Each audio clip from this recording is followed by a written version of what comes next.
Grovetown, Georgia, looked like the kind of place where people trusted their neighbors and rarely imagined danger could reach their own front door. Families knew each other, children went to school together, and ordinary routines created a sense of safety. But one morning, that illusion shattered when a contractor arrived at Parsons' home to finish repairing a back door. He knocked, called out, and received no answer. Then he noticed signs that something was terribly wrong and called 911. 41 years old, was found seriously injured inside the home and rushed to the hospital. Investigators arriving at the property immediately recognized that this was not an ordinary break. The evidence suggested a violent struggle had taken place, and K's condition soon turned the investigation into a homicide case. The first question was painfully simple. Who would want K. Parsons dead? Detectives Jimmy Edmonds and Brian Jones began reconstructing the final hours of her life.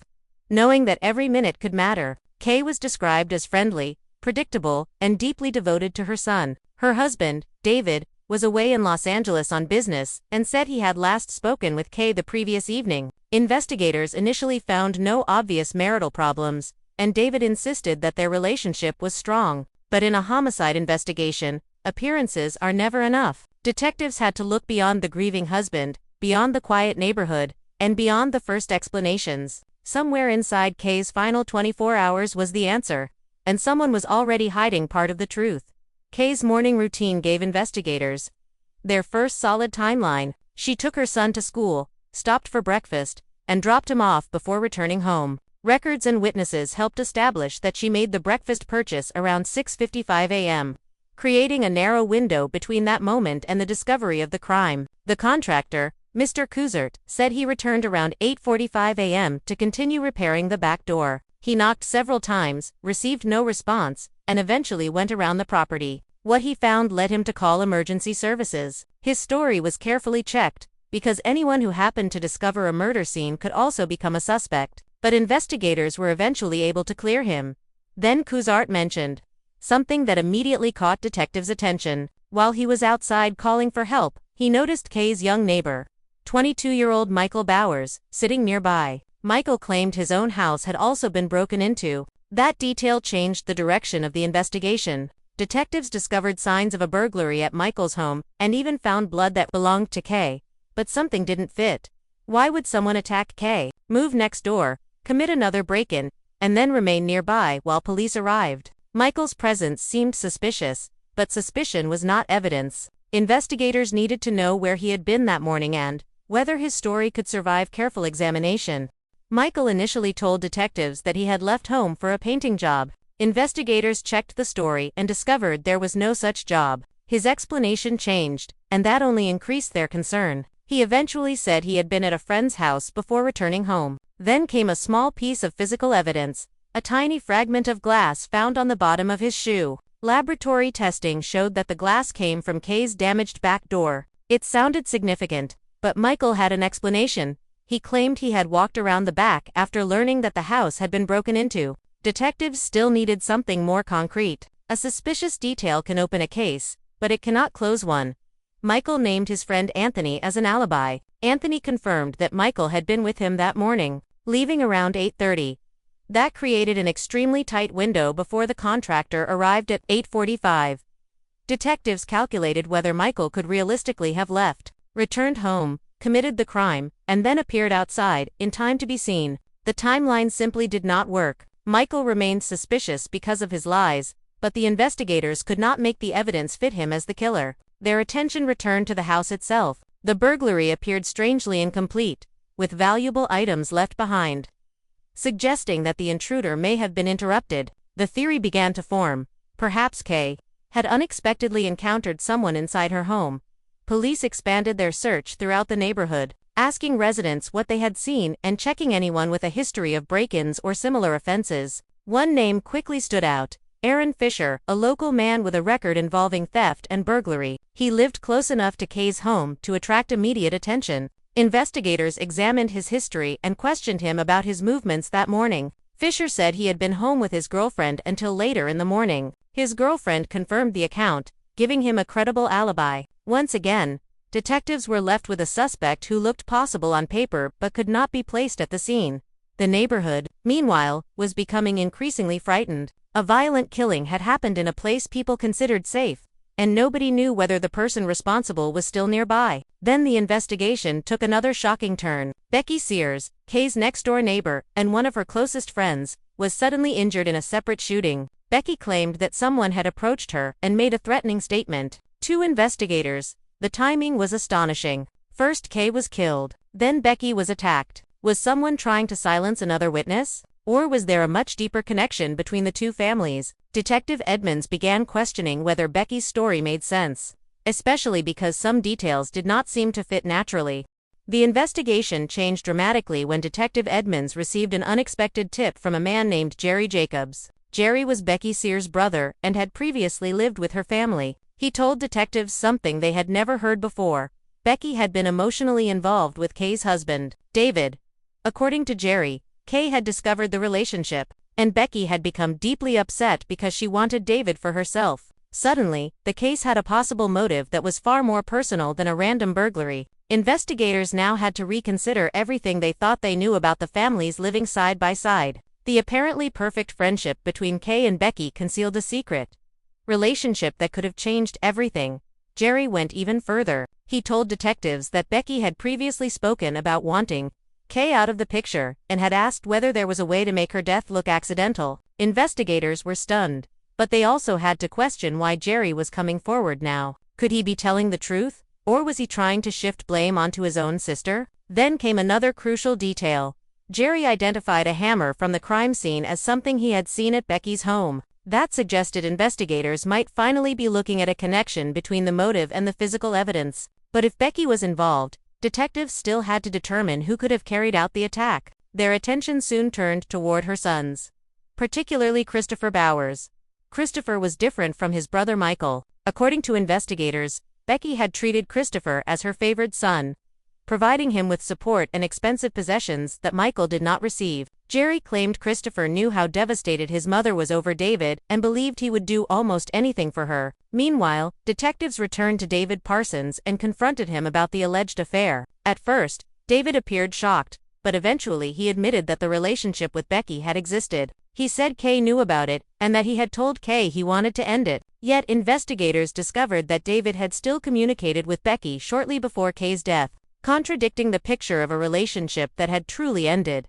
David was thousands of miles away when Kay was attacked, so detectives knew he could not have physically carried out the crime. But distance did not automatically eliminate the possibility of involvement. His continued contact with Becky raised questions about what had really been happening behind the scenes. Investigators now had a complicated triangle: Kay, the wife who had discovered the affair; David, the husband who claimed he wanted to save his marriage; and Becky, the neighbor who wanted David for herself. Yet the most important question remained unanswered. If Becky had a motive, and if Christopher was somehow connected, what exactly had happened that morning? Detectives separated Becky and Christopher and questioned them independently, hoping their stories would reveal the truth. Christopher refused to cooperate and immediately asked for a lawyer. Becky, however, agreed to speak. As detectives confronted her with the affair and Jerry's statements, her story began to change. She admitted that she cared deeply about David and acknowledged that she had told Christopher how unhappy she was. Then, during the interview, Becky finally broke down and identified Christopher as the person responsible for Kay's death, but she insisted that she had never directly ordered him to kill anyone. She described herself as someone who had expressed her feelings without realizing what Christopher might do with them. Investigators were not convinced. Her own words suggested that she had influenced her son in ways she did not want to fully acknowledge. Then came the revelation that transformed the case. Becky admitted that she had picked Christopher up at around 4 o'clock that morning, despite knowing that he intended to confront Kay. Later, Christopher contacted her and asked her to pick him up again. According to Becky, he appeared afterward with evidence that something terrible had happened and said he had taken care of everything. She also told investigators about the staged shooting involving herself, saying it was intended to confuse investigators and make the larger story appear unrelated. The picture detectives now saw was no longer of a random burglary. They believed Christopher had carried out the attack while Becky had helped create the circumstances that made it possible. Investigators reconstructed the murder timeline using the evidence gathered from witnesses, records, and the crime scene. Kay had taken her son to school that morning, stopped for breakfast, and returned home. Christopher, investigators knew exactly when she would be back because Becky understood Kay's daily routine. As Kay entered her home, Christopher was allegedly waiting for her. A struggle followed, and Kay was fatally attacked. Detectives believed the evidence inside the house showed that she had fought desperately to survive before collapsing. The crime scene, the timeline, and Becky's statements now appeared to point toward the same conclusion. Investigators then believed Christopher staged the burglary at Kay's home and created another break-in at Becky's house to make the crime look like something it wasn't. Becky later picked Christopher up and returned to work. Before the family learned about the break-in from Michael's presence, once considered suspicious, was ultimately determined to be a coincidence. The pieces that had seemed unrelated, the damaged doors, the neighbor, the conflicting stories, and the sudden shooting of Becky were now connected by a single theory. Detectives concluded that Christopher was the person who killed Kay, while Becky had manipulated the situation and used her knowledge of Kay's routine to help make the crime possible. The prosecution moved forward against Becky Sears and Christopher Bowers. Investigators believed Becky had deliberately influenced her son and that Christopher had followed through. One of the most disturbing aspects of the case was that Christopher never turned against his mother. Even after his arrest, he refused to speak against her. Detectives believed the relationship between them explained how such a terrible plan could unfold. Becky's desire to be with David had become so consuming that she allegedly drew her son into a situation from which there was no easy way back. The case was no longer simply about a murder. It was about manipulation, secrecy, betrayal, and the devastating consequences of allowing obsession to replace judgment. On March 27, 2009, Becky Sears and Christopher Bowers were charged with murder. Prosecutors initially pursued the death penalty, but both eventually accepted plea agreements and received life sentences without the possibility of parole. David was not charged in Kay's murder, and investigators concluded that he had not participated in the killing. For Kay's family, however, no verdict could restore what had been lost. A mother was gone, a family was permanently divided, and a neighborhood that once felt safe had been changed forever. The investigators had followed the timeline until the scattered pieces finally formed a coherent picture, but the answer came with a human cost that could never be undone. What makes the Kay Parsons case so haunting is not simply the violence, but how ordinary everything looked before it happened. Kay followed a familiar routine. She took her child to school, bought breakfast, and returned home, unaware that someone who knew her schedule may have been using that routine against her. The people around her were not strangers. They were neighbors, friends, family members, people who had shared holidays, vacations, children's activities, and years of everyday life. Yet beneath that ordinary surface were secrets that eventually became impossible to contain. Investigators later described the case as one that could only be solved by following the trail patiently, checking every timeline, every alibi, and every contradiction. And perhaps that is the final lesson of Kay Parsons' story. Sometimes the truth is hidden not in one dramatic clue, but in dozens of small details that refuse to disappear. A broken door, a changing story, a fragment of evidence, a secret relationship, a strange coincidence, a brother who could no longer remain silent. One by one, those details led detectives toward the people responsible. Becky Sears and Christopher Bowers would spend the rest of their lives in prison, while Kay's family was left to live with a loss that could never be repaired. For International Crime Zone, this case is a reminder that behind every headline is a real person, a real family, and a final chapter that began long before anyone realized a crime was taking place.